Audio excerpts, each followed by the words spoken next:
Okey-doke, thanks. And I've sort of designed this to give an overview of what's happening and discuss some of the issues that could be put on a research agenda, of which there are a zillion. Just a couple comments on background. Everybody knows this, but our traditional or typical evaluation systems have been viewed as useless by just about everybody. And a comment here is that when the New Teacher Project did a study of teacher evaluation systems in about 4 states, and they found that something like 95+% of teachers were ranked as exemplary or outstanding, irrespective of how the students were doing. They got a lot of publicity on that. Everybody now talks about teacher evaluation as the widget effect. And I'm going to say a couple more comments about kind of the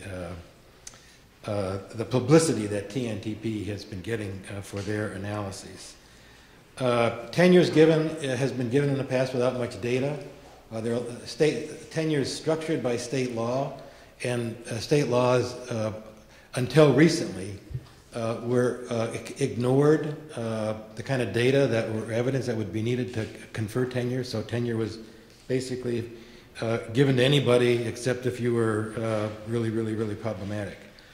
Little effort in identifying and trying to retain top performing teachers. Again, here's a new TNTP study where they called these people irreplaceable teachers. And now if you read Education Week, newspaper columns, et cetera, people are talking about the widget effect and irreplaceable. So on the teacher evaluation side, TNTP has been really good at getting publicity for their studies. And maybe I'm on all of their kind of email blast lists all over the country, but I probably got 9 notifications in the past 5 days on that TNTP study. Salary increases are not linked to strategic factors strategic factors in the education system, and the result is, people talked about this, an unfair distribution of teachers by their effectiveness. And where a lot of kids in schools with high concentrations of poverty and kids of color got the least effective teachers. Tenuring of many ineffective teachers, and again, a lot of low-income minority kids get those teachers in the classrooms. Low student performance, particularly in urban school systems, pay levels not linked to effectiveness, and really a non-strategic management of both teachers and principals. So that's sort of the background. Kind of the theory of action going forward, I would say is 2 parts. It is, yes, let's get metrics of effectiveness for both teachers and administrators. I would argue that the notion here is not that the metrics in and of themselves will lead to better teachers or better principals, but at least it will give us a metric that we could use to manage people.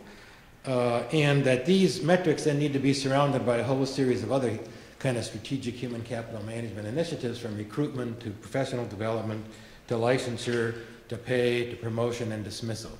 And the goal here is to shift from like pretty much non-management of teachers and principals to a much more strategic approach, which really was developed again in the private sector. There's a whole literature there on strategic human capital management, and I think these efforts are in many ways trying to kind of develop the parallel set of activities in education. And there's quite a bit of research in the private sector that when you do manage your workforce around the skills and competencies needed to accomplish the job, that those organizations are more effective and more productive and produce more organizational results. There's a huge amount of action on evaluation. There are several of us older people here who worked on evaluation and tenure. I think this is the 3rd round of tenure changes, and I know when this came up when we ran strategic management and human capital, our task force, people said in the first meeting, let's change tenure, and a lot of us said, we've tried that twice, it's a dead duck, it's not going to change. The action here is almost unprecedented all around the country, and systems are changing. For a variety of reasons, race to the top, talent, human capital management initiatives before race to the top. Now the desire, people will do anything to get the NCLB waiver, which includes getting into these issues. So about 2/3 of the states are actively, at least 2/3, actively involved in developing new teacher evaluation systems. And while initially the press was, it was just going to be value added. That is, if you go back, at least in my experience, 5 years ago, when people talked about teacher effectiveness, they meant a value added score that was plus. And I think the initial worry was that this was all going to be about getting a value added score, whether it was 1 year, 3 years, or 4 years. It's going to be that. It's become much more complicated, and I think complicated in a way that people don't understand how complicated this is. But almost every state, I think every state in these new systems are going to have a combination of measures. One is a measure of instructional practice, which several of us in CPRE have been working on for about 15, 20 years. And the other one, what I call, some people call quantitative, but it's evidence of impact of the teacher on student performance. And initially people thought the latter was going to be just the state summative test and value added. And now we've got value added, but we've also got student growth percentiles, so we've got two networks of people out there pushing their own way to do it. Plus, in most, but not all, but most instances, the state accountability test is not the only student data that can be used. And in some cases, 35 percentage points of the 50 percentage points that would be student data can be non-accountability testing data, which can run from student learning objectives with embedded assessments. Ray may talk about that. But as well as short cycle assessments. I call them short cycle rather than interim or formative or whatever. But these are assessments that I think the two big ones are the Renaissance Learning Star Enterprise. These are computer adaptive assessments, which can be given quite often, up to monthly, as well as NWA MAP assessments. So the point here is that it's become much more comprehensive, much more complex. Getting measures of instructional practice for all teachers in a school system with multiple observations every year is probably impossible. But that's where most states are going right now, with live observations. So there's a whole slew of issues there that can be looked at. But my point here is these systems are much more complicated. We're going to get multiple pieces of data in each area that then have to be combined together, and I'll say about that, something about that in a minute. These short cycle assessments are nice because they have been purchased by school systems and schools and teachers initially to help them with improving their instructional practice, for use in data teams, for use in response to intervention. They can also now be turned around and be also used as evidence of the teacher's impact or the school's impact. Here is kind of one chart that you can get for a system that could be administered monthly, and this could be a printout for a student progressing on the green line, where the red line is a normed student. The norm can be somebody in your school, somebody in your district, somebody in your region, somebody in your state, a national average. You can pick your norm reference group and track the progress of your student. This can be rolled up to classrooms. This can be rolled up to schools. This could be rolled up to school districts. The point is, these are fairly kind of robust systems. NWA MAP would usually be in the fall, January, and the spring, so these shorter cycle ones give you more data points. And the state accountability assessments obviously would be spring to spring in most instances. As I said, you take all these pieces of data. You can have like 50 pieces of information on the instructional practice side, multiple years of value added or student growth percentile, multiple pieces of other student data, and they have to be put into an overall metric that indicates teacher effectiveness. There's many different ways to do it. Here's just one way. My point here is that most states are going to identify at least 3 and probably 4 to 5 different levels of performance. Wisconsin started this, and initially it was just 3, which doesn't mean you're kind of really bad or you're really super and then everybody else is in the middle, so it doesn't give you a whole lot. And now they're going to try to do 5. You can't do, I don't think, more than 5 and have psychometric properties that will stand up. But the point is, you're going to get you're going to get 4 to 5 metrics. And then the notion is to use these metrics for consequential decisions for managing the teacher. And you can also, we have parallel systems, and I think Laura's going to talk about this, for principals. So I'm focusing on teachers, but I could be given a similar presentation for these systems that are developing for principals. And the notion here, although it's not in every state's NCLB waiver or every state's Race to the Top proposal, is to use them for licensure, tenure, promotion, dismissal, compensation, etc. And so the idea here is somebody would come into the system with some kind of an initial license, however determined.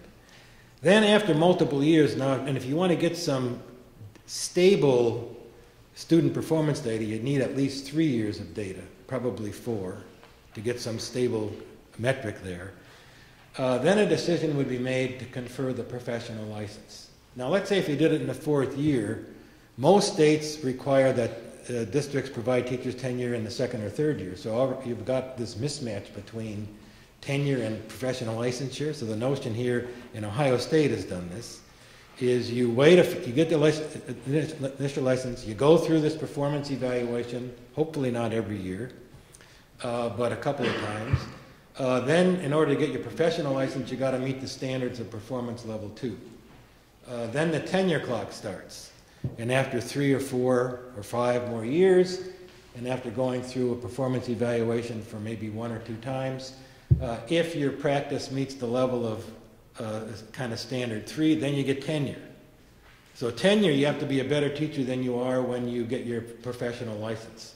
And it's out there in the 5th, 6th, or 7th year. So it'll be sufficient data on which to make a very important decision like tenure, unlike in the old days where not only did we not have much data, but you had to get the data in the first couple of years of teaching. And then there could be 1 or 2 other levels of practice on top of that. And I think also people are saying, we're not going to expect that many teachers get into the top level, particularly if you have 5 levels. That's going to be a superstar. There may, or hopefully there won't be quotas, but I think the notion is we don't expect everybody to be a superstar. But if you're a level 3 teacher, you're an effective teacher. You're a good day in and day out, week in and week out teacher. And just to make a point, back to my salary stuff, this would be cool. What we always missed when I was doing the initial teacher compensation work was these effectiveness measures. And initially they were just going to be measures of practice, which is more aligned with what the private sector does, measure knowledge and skills. And now we're going to have kind of these combinations in education. But the point is, now you could design a salary system that linked pay levels to effectiveness levels. Now, whether or not this would, in and of itself, produce higher levels of performance, I don't think it would, but you could at least calibrate over time and say if somebody is making between, let's say, the BA, 56 to 60, in this one, we know they're at level 3 effectiveness. They're more effective than somebody with a lower salary or somebody with a higher salary. They're less effective than somebody with a higher salary. So these effectiveness measures, once they're out there, can be used to operate a very, very different type of salary schedule, even though this looks like a step in lane. People debate about whether there should be any lanes there. What I say is, for the research, when we have the data on whether a master's degree is associated with greater effectiveness, the answer is yes. We have data in math and science. Under CPRE auspices, David Monk did that work, and Dan Goldhaber, and teachers with more math and science education and training and master's degree are more effective teachers. What about social studies? We don't have the data set. But I would argue that if we probably did, somebody who did have a degree in U.S. history and was teaching history probably is a better teacher. So we put it in, but the economists are kind of debating this. Okay, so there's kind of a quick overview. Research issues, there's just a zillion out there. One is simply if the new CPRE had a core like CPRE did in 1985, that is, that was when the nation at risk reforms were starting, one could track just all of these systems. I mean, and there are different groups that have been doing some version of this, but simply tracking what's going on at the state level on these very, very robust and comprehensive approaches to evaluation could be part of a core that also followed common core standards, et cetera, et cetera. Then tracking implementation. And many issues here. States are now struggling with implementing these measures of practice. When I read again that they're going to be evaluating every teacher every year with 6 observations and a pre and a post conference, you're going to need a SWAT squad of billions of dollars to do that. It's not sustainable. Hopefully these things are going to change. The whole approach of a curriculum-oriented portfolio with some videos of critical classroom instructional time periods, either of the most complex piece of that particular unit or of the classroom time when the teacher is trying to get the kids to apply the concept in a novel situation or in a new problem-solving context. My hope over time is that these systems will be made more efficient. A sub-piece is, do you have to link the evaluation system to the development system? I would argue no. I've talked to Charlotte Danielson about that. She sort of agrees. She doesn't say that publicly yet. But you could outsource the scoring of videos. You don't have to have that done internally. If you outsource it, you're going to get crisper measures. We've already got research that principals are sort of hard-pressed if you're between a 2 and a 3. Their inclination, which is natural, is to give the 3 rather than the 2. Which systems are more complex? Everybody gets worried about the data systems and value-add and student growth percentiles. A lot of issues there. Once you got them, you can crank it up, down, sideways, around, whatever. But getting all of these pieces of the evidence for instructional practice is much more complicated, and we're just beginning to see people talk about that. Then descriptions of how our state's actually planning on using these metrics. For example, in Wisconsin, right now, there's no link to our licensure system. Well, at some point, that kind of non-linkage, it seems to me, has got to kind of fall away because you've got to line up I think your licensure levels. We have 3 or 4 licensure levels with your effectiveness metrics and with tenure and some of these other decisions. So I think there's a whole set of issues there to kind of track and to kind of see what states are doing. Then if they're actually used to redistribute teachers, that's the notion. We get the measures. This school has got a whole slew of ineffective teachers. This school has got a whole slew of effective teachers. What if we move teachers around? Can we actually do that? When we do that, does productivity transfer from school X to school Y? Calder has done a little bit of research on this and found that it does. But there's a lot of research there. If you use them in a new salary system, does the productivity of the system improve over time? The theory here would be that you'd be aligning pay levels with effectiveness levels, and that should let you, if you had productivity metrics, you should be able to see that the productivity metrics would rise over time. What are the psychometric properties of these new elements, both the elements of these comprehensive evaluation systems individually, as well as when you put them all together? We're getting some research on this, but we're going to need a lot more. And do they have to be perfect? Gee, if they've got an error rate of 5%, would it be like awful to use them to make consequential decisions for kids compared to the system we have now where we don't have any metrics to make consequential decisions? I would say, we said that in a 2004 Peabody issue, that even the systems back then were good enough to make consequential decisions, but that's there. Here's one I've been pushing on CPRE. Does implementation of the Common Core or any robust education policy initiative vary with teacher effectiveness? That is, if you've got a faculty of really effective teachers, can they take something like the Common Core and do a better job of implementation? Or is one of the reasons that implementation at the classroom and school level varies so much is because we've never looked at the variation caused by ineffective teachers? So for example, in the olden days, in Chicago, which got most of its teachers from Chicago State University, which I had never heard of until I read the newspapers in Chicago about how corrupt that place was. But that's the university that takes the people that barely got out of the Chicago high schools. It's not a very good university. It's got a terrible teacher training program. And until Arnie Duncan started recruiting in new places, that was the major supplier of teachers to the school district of Chicago.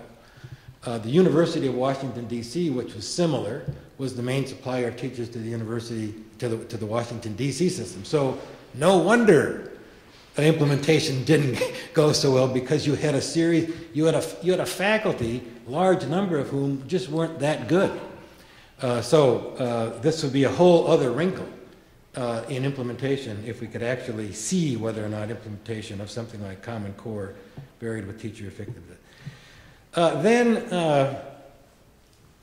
another piece would be to, since there's so much work on developing these evaluation metrics, which are supposed to be reflections of a vision of instructional effectiveness, but what people are doing is they're using the Danielson framework or the Marzano framework or the Pianta class framework, and you ask teachers and principals, is this a good vision of instruction? And they say yes. But then if you ask them the next day to talk about their vision of instruction, you get mumbo jumbo. You don't get any, at least that was my experience. So are these actual visions of instructional effectiveness and its improvement, which now is the standard that's supposed to be that is in the new TIF 4 regulations? The TIF, Teacher Incentive Fund, before was just performance pay systems. Now, in order to apply, you have to develop a system of instructional effectiveness, and I'm taking that literally, and its improvement as the core around which then your evaluation system would be developed, and then you'd use the resulting metrics in your new teacher compensation systems. Another piece of this is, are the teaching standards and rubrics, Danielson, Marzano class, that everybody's using, specific enough vis-a-vis the instructional strategies to teach the new Common Core standards in reading, math, and science? And my take is no. And so we're going to have all this effort here on this generic view of teaching. And I'm not calling for 35 different content standards. But the point is, if we're also simultaneously implementing Common Core, wouldn't it be nice if we could sprinkle the standards that we have with the stuff that teachers need to teach the Common Core in reading, math, and science? Again, I've said this, are the live observations sustainable? I don't think so. But also, what are the costs of these? Jay Chambers is doing some preliminary work of the cost of some of these systems in, I think I can say this, right? In Hillsborough County, and in Pittsburgh, and in Memphis.